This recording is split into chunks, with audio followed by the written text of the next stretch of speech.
جو راتوں کو دیر تک جا کر کبھی فلموں ڈراموں میں اپنا وقت برباد کرتی ہیں، کبھی موبائل فون کے ذریعے اپنی قیمتی لمحات کو گناہوں میں گزارتی ہیں، میڈیا پہ ساری رات بےہودہ اور فضول گفتگو پھیلاتے ہیں، اپنے اور اپنے دوستوں کا وقت برباد کرتے ہیں۔ ان میں اکثریت ان کی ہوتی ہے جنہوں نے نہ نمازوں کی فکر کی ہوتی ہے، نہ قرآن پاک پڑھنا آتا ہے۔ جن کو قرآن پاک پڑھنا آتا ہے وہ بھی مہینوں بلکہ سالوں قرآن پاک کی زیارت نہیں کرتے، بلکہ اپنے نفس کو یوں جھوٹا دلاسا دیتے ہیں کہ ماہ رمضان میں نمازوں کی کثرت کریں گے، ماہ رمضان میں رات کو نفل پڑھیں گے، خوب تلاوت کریں گے۔ لیکن ہم جانتے ہیں، ہر بندے کو پتا ہے، ہم صرف دھوکے میں ہیں۔ ہماری زندگی کا ایک ایک لمحہ قیمتی ہے۔ آج ہسپتالوں میں جا کے دیکھ لیں، ایسے لوگ جو کہتے تھے کہ ہم بڑھاپے میں عبادت کریں گے، ان کو اتنا موقع نہیں ملتا۔ جوانی میں ہی ایسے حادثات آ جاتے ہیں، ان کی ایک لمحے میں زندگیاں ختم ہو جاتی ہیں۔ قبرستانوں میں جا کے دیکھ لیں، انسان کا ایک لمحے کا پتہ نہیں ہے۔ ہم بہت تیزی کے ساتھ موت کے قریب ہوتے جا رہے ہیں، پھر بھی ہم سستی کا مظاہرہ کرتے ہیں اور اپنے نفس کو جھوٹی تسلیاں دیتے ہیں۔ تو آپ نے عقل مندی کا ثبوت دینا ہے۔ یہ ہمارا آج کا پیغام ہے کہ یہ دنیا دھوکہ ہے۔ آپ نے اپنے قیمتی لمحات کی ناقدری کرنے کی بجائے تقوی پرہیزگاری کو اپنانا ہے۔ شب روز کی فضولیات اور دنیاوی عیش و عشرت میں خود کو برباد مت کریں، نمازوں کی پابندی کریں، روزانہ کچھ نہ کچھ تلاوت قرآن پاک کی عادت ڈالیں۔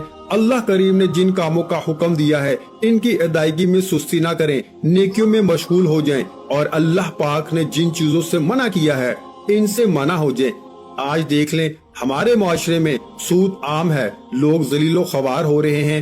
جنہوں نے سود پہ قرضہ لیا ہوا ہے وہ ذلیل و خوار ہو رہے ہیں، ان کی عزت ختم ہو گئی ہے، ہر لمحہ وہ مر رہے ہیں۔ تو آپ نے کوشش کرنی ہے کہ سب سے پہلے اپنے گناہوں کی معافی مانگنی ہے، نیک کام کریں، 5 وقت کی نماز کی آج سے ہی عادت ڈالیں۔ تو محترم ناظرین کرام، رب کریم کی بارگاہ میں حسب و نسب، مال، دولت، عزت، شہرت والا خوش قسمت نہیں ہے، بلکہ خوش قسمت وہ ہے جو چاہے کسی بھی قبیلے سے ہو، قوم سے ہو، گوری رنگت رکھتا ہو، کالی رنگت رکھتا ہو، دولت مند ہو، مفلس ہو، غریب ہو، مرد ہو، عورت ہو، اگر وہ ایمان والا ہے، نیک اعمال کرتا ہے، رب کریم کی اطاعت اور فرما برداری میں اپنی زندگی گزارتا ہے، وہی دنیا میں بھی کامیاب ہو جاتا ہے، آخرت میں بھی کامیاب ہو جاتا ہے۔ تو آپ اللہ کی یاد سے جب غافل ہو جائیں گے تو اللہ پاک آپ کے اوپر مصیبتوں کے پہاڑ ڈال دیں گے۔ تو آپ نے کوشش کرنی ہے کہ اللہ کی ذات پہ بھروسہ رکھتے ہوئے اللہ کو کثرت سے یاد کرتے رہیں۔ ہر وقت آپ کی زبان پر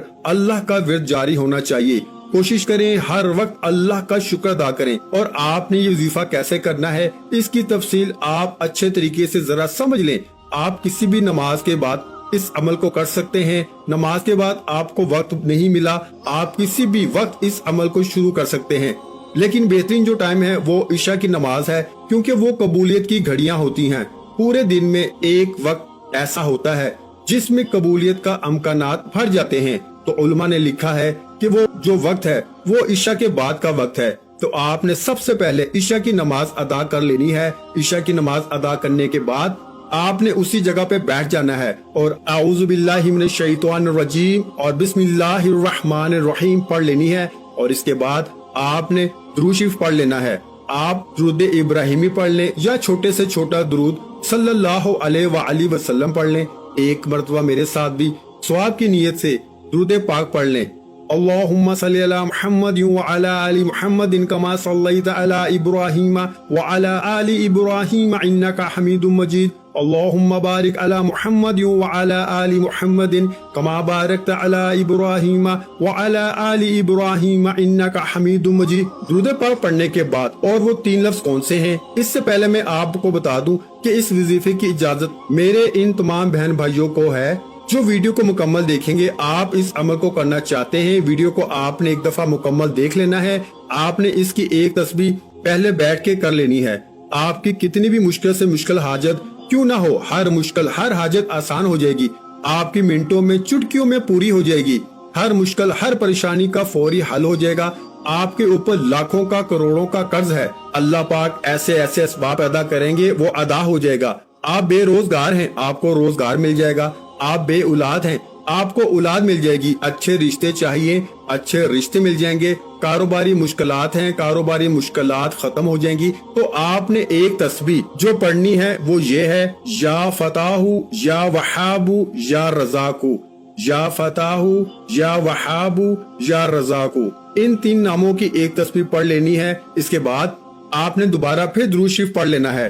درود شریف پڑھنے کے بعد آپ نے اللہ کی بارگاہ میں دعا مانگ لینی ہے، گر گڑا کر اپنے مقصد کے لیے دعا مانگ لینی ہے۔ اس کے بعد آپ نے کوشش کرنی ہے کہ بعد میں آپ اپنا کام بھی کرتے رہیں، کام کرنے کے دوران بھی آپ ان الفاظ کو دہراتے رہیں، چلتے پھرتے اٹھتے بیٹھتے آپ نے پڑھتے رہنا ہے، اور یہ کم از کم 7 دن تک آپ نے لگاتار عمل کرنا ہے۔ روزانہ عشاء کی نماز کے بعد آپ نے ایک تسبیح پڑھ لینی ہے، اور اس کے بعد اگلے دن عشاء کی نماز تک آپ نے کوشش کرنی ہے کہ چلتے پھرتے اٹھتے بیٹھتے آپ نے پڑھتے رہنا ہے۔ دیکھنا کیسے آپ کے بگڑے کام بننا شروع ہو جائیں گے، آپ کا ہر آنے والا دن پہلے سے بہتر ہونا شروع ہو جائے گا۔ کوئی بھی وظیفہ نماز کے بغیر مکمل نہیں ہوتا، آپ نے 5 وقت کی نماز بھی لازمی ادا کرنی ہے، صدقہ بھی دینا ہے۔ ویڈیو اچھی لگی ہو تو ویڈیو کو لائک کر دیں، مزید اسلامی وظائف سننے کے لیے ہمارے چینل کو لازمی سبسکرائب کر دیں۔ محترم ناظرین کرام، اپنے رزق میں برکت، وسعت اور کشادگی کے لیے اللہ کے 99 ناموں میں سے ایک نام کمنٹ سیکشن میں لازمی لکھ دیا کریں۔ جزاک اللہ۔